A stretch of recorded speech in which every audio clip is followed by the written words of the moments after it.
Hey there, McAllister here with Toasty DIY, and today we're taking a look at The Witcher, the tabletop RPG book. So I'll slide this to the right here, we can go ahead and look at it. So, great art in here. I think, yeah, it's about 334 pages. I got this at Gen Con just recently. It's published by Talsorian Games. You can see their logo right here.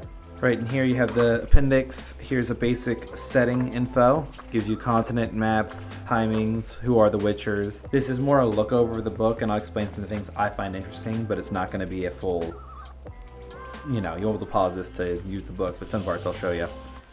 Here's some stat blocks examples of different characters from the games and the movies, shows.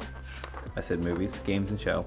Here's about creating your own character. They have a lot. So talking about D&D versus this, it is a lot more in-depth when you're looking at the system. It is a D10 based system, not a D20 based system. And here we move to here's your races. But the part that gets really crazy is they start getting these flowcharts in like life and film, you know, where'd your family come from and whatnot. So here we have all the fates, parental fates, who are your friends, things like that, life events, siblings. Moving on, we have our different classes from craftsman to bard. Let's see, we have bard, craftsman, criminal, doctor, man-at-arms, mage, and I believe the last one will be our merchant, priest, and witcher. It should be of note that I believe there are other classes. Specifically, if you buy the GM screen, you will get the noble class inside this book. I believe it's right here. You can be a noble as well. So it's not just a background like it is in D&D, it's actually a full class that you can be. Your different skills are going to be intelligence, reflex, dexterity, body, speed, luck, will, craft, and empathy. You have your derived stats underneath, but your main ones are that. Physical table, skill descriptions, different things about like what they are, what you'd use them for. This is how leveling works in here in the system. You use this improvement point system, which allows you to learn things. It's kind of interesting, but not XP based, which is personally in my opinion a plus. Here are the skill trees. They're laid out like so. Here's weapons. This is the weapon chart right here. Here's different weapon effects, what they mean, aka like finesse would have in D&D.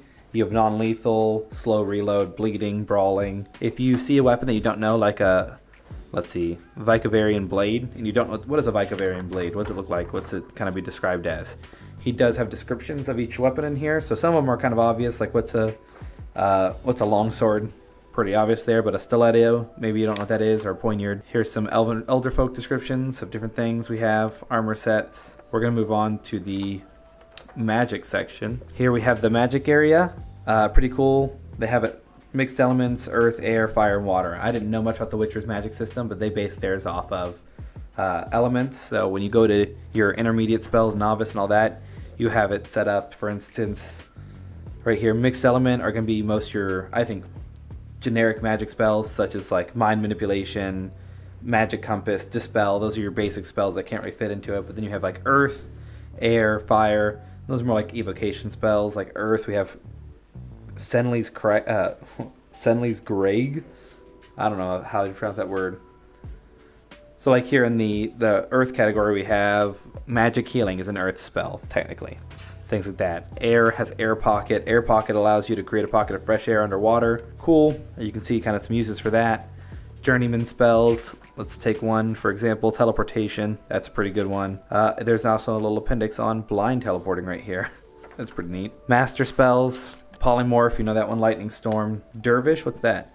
Create an Ophri magician. Dervish allows you to create 2 tornadoes around yourself. Oh wow, so tornadoes, dervish. You have priest invocations if you're a priest. You have druid invocations. So if you want to be a different kind of magic, that's your cup of tea, you can try that. You have witcher signs as well, are also included in this section. Here you have it. I think a very interesting section and part of this game is the fact that you can be a craftsperson. So it's kind of like the artificer class. Well, they have a whole section about how should you craft, why should you craft, things like that. So to craft, the basic idea is you need components, which they have a rarity system here. So the crafting system is pretty basic. You take items that are required via a diagram that tells you what's needed for it. You take your diagram, and then you take your items. For instance, an iron longsword, timber, iron, leather. Boom, make a crafting roll. Let's say you fudge the crafting roll, you have a chance to save some of your items. So if you're rolling for a bigger item and you want to make sure you don't lose it, there's a chance that, say you fail, you fumble, you can keep your meteorite steel, but perhaps you lose the timber. Here are the different resources, what they cost. One of the themes in this game is that things cost a lot and you make a little. For instance, if you kill a bandit, you'll probably find 10 crowns on them, but maybe you get a giant longsword and you get a you know, some weird things he had in his pockets. Maybe alchemical ingredients. So these are different diagrams and how much they cost. But like for instance, you can make a Berserker's Axe. This is a master's item. The cost of that is going to be 1,440, so they get pretty expensive. Here we have alchemical supplies. Here's the alchemy system. Determine if you have the formula. Determine if you have the components. Make your alchemy roll. Boom. Here's this. I kind of like their alchemical substances. If it were me, I might even just print out these little symbols, write in the back what it is, and then hand that to the player as you've got this. And then when they want to, they can hand it to me, and then make their roll, and boom. Might be a fun way. You know, I can write Newt's eyeballs. So let's get through here. This red section is going to be combat. This is how fighting works. So on a basic thing, you don't have an AC to hit against. You roll against a roll, and it's based off a D10. So I think the best way to talk about this would be going to the example combat they have in the back. So here's the example combat. So for instance, let's go ahead and go with an archer. If an archer's going to shoot, they're going to do dexterity plus archery plus a D10. Total of 23. So what are they rolling against? Well, they're rolling against the ghoul that they're shooting, their reflex, plus their dodge or escape, whichever one they want to use, plus a d10. So they rolled 23 to hit, the ghoul rolled 22, that's less than, so therefore the larger hit wins. Ren hits, dealing 1d10 damage. You can determine location in this game, unlike D&D, so if you're hunting a big monster, maybe you want to hit in the leg to stop it from moving. Well, if you do that, she rolls a 1d10 because she didn't choose where she's hitting, rolls a 9, hits the ghoul in the left leg, does 46 damage. She gets a lucky roll of 20. Awesome. So how about casting a spell? Well, we have the Witcher casting a spell here. It's will plus spell casting plus a d10. So you kind of get this theme of it's a base stat plus your special stat plus your d10. So one of the unique things about this though in the combat system is, let's say you do deal a lot of damage. They have this critical table, and essentially whenever you roll over an opponent's defense by 7 or more, you score a critical. So what's a critical level? If you beat the defense by 7, 10, 13, or 15, it can change what it means.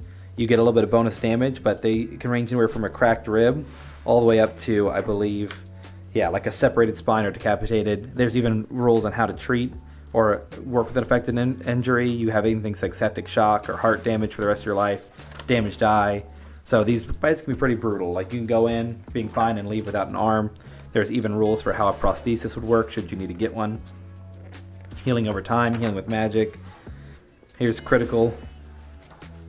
If it's a simple, complex, or difficult, how many turns does it take to heal, to stabilize versus healing? There are differences. Some optional rules, kind of cool. If you want to deal with the Witcher with 2 swords, maybe you want to have it where monsters are susceptible to different weapons. So for instance, susceptible to silver, here's an example. Susceptible to steel, here's a different set. So you can do that if you want to. It's a little bit more management on your side on an already pretty complicated game. But if you really want to keep the lore, if you're a big fan, you probably already know these. So there's the train with prosthesis section I was talking about. One thing that they have that D&D does not have is pretty cool, is verbal combat. So unlike D&D, if you get into a persuasion thing, there's never a battle component to it. You are truly just talking or role-playing and occasionally rolling to see if you beat them, and you can convince them to lower the price and whatnot. Here you can actually roll into it. You can seduce, persuade, appeal, befriend. You can attack them by deceiving, ridiculing, intimidating, but you do actually roll initiative and do this as if it's a combat. Over here, you can see modifiers, just like in to the death combat, verbal combat, you can use modifiers. So, pretty interesting. I've not dealt or used this system yet, but I think it's an interesting idea. World of the Witcher, this is going to be lore. This is all about where you might want to start. Who are they? What are they like? What's their opinion in the world, their sigil? So, Nilfgaard, all about them with that black sun in the background. Powerful religions. Boom, boom. Here's the GM's guide in the back, starting at 210. You go through this, and this will just tell you some special things. Anything you want to know about running the game. Not an epic fantasy. They make a big point of, where is it? Actually, right here. Life is hard in this world. Enjoy it. So moving through, interesting items, where to get them, why do it, curses, how to use them as a plot device, different things like that. How to run NPCs or the NPC. I like this method. They describe it as running it like a TV show. I might actually try that. Kind of fun, being like episode 1 and give them the name of it. Kind of give your players an idea what's about to happen. This chapter in the end is all about Witchers. Talking all about it. Boom. Let's see, benefits. You can roll for this thing of like a noble owes you, Witcher secrets passed down. All cool. Blade oils. Here's the alchemical components coming in again. So it's not important what the name of the component is, just that the sign matches. So that's why I think if you were to do this really well, you'd take a little kit of them and hand them out with what they are on the back so they can feel more cool. If they want to say I take a newt's eye and some, banshee oil smeared on my blade, be kind of cool. In the back here, we have different sort of items. Yeah, what's it? Experiments, runes, and relics. So experimental technology, bombs, bomb formulae, trap diagrams. You kind of need a diagram to make anything. So there is an upfront cost. You can't just go pick up this, but maybe you kill someone and they have a diagram on them because they were a craftsman of the bandits sort of deal. So all these different relics. And they make a big deal about just not giving these out. They are pretty crazy items, so do that. So the Bestiary, this is your monster manual, basic monster types here. And one thing that's pretty cool, you can kind of read this as follows. You have your threat here. This is how smart are they? They're pretty simple for bandits. And how hard are they to fight? They're pretty easy. But let's say you have something like a fire elemental. It's got an easy weakness, water, versus maybe it's really smart, so it's a difficult or complex task. But you can read this, armor, how much someone might pay to have one killed, what's like the going rate for killing a bandit, the basic stats, common opinions, you can roll for this or have them roll for it, or academic knowledge, you can have them roll for that. Here's what they're usually carrying weapons wise, what loot they might have, and there's even like a random possessions table, I believe, earlier on that tells you about things you can roll for. Let's see, I'll find that real quick. Here it is, random possessions. These are things you can put in their pockets that make it interesting. So maybe they're just a normal person. Well, you kill the person and the guy has dice on him, or maybe he has a Gwent deck. He wants to play cards. You can figure that out, but it makes it more interesting when you kill him. Here in the back, we got more mages. I'm gonna skip to some monsters.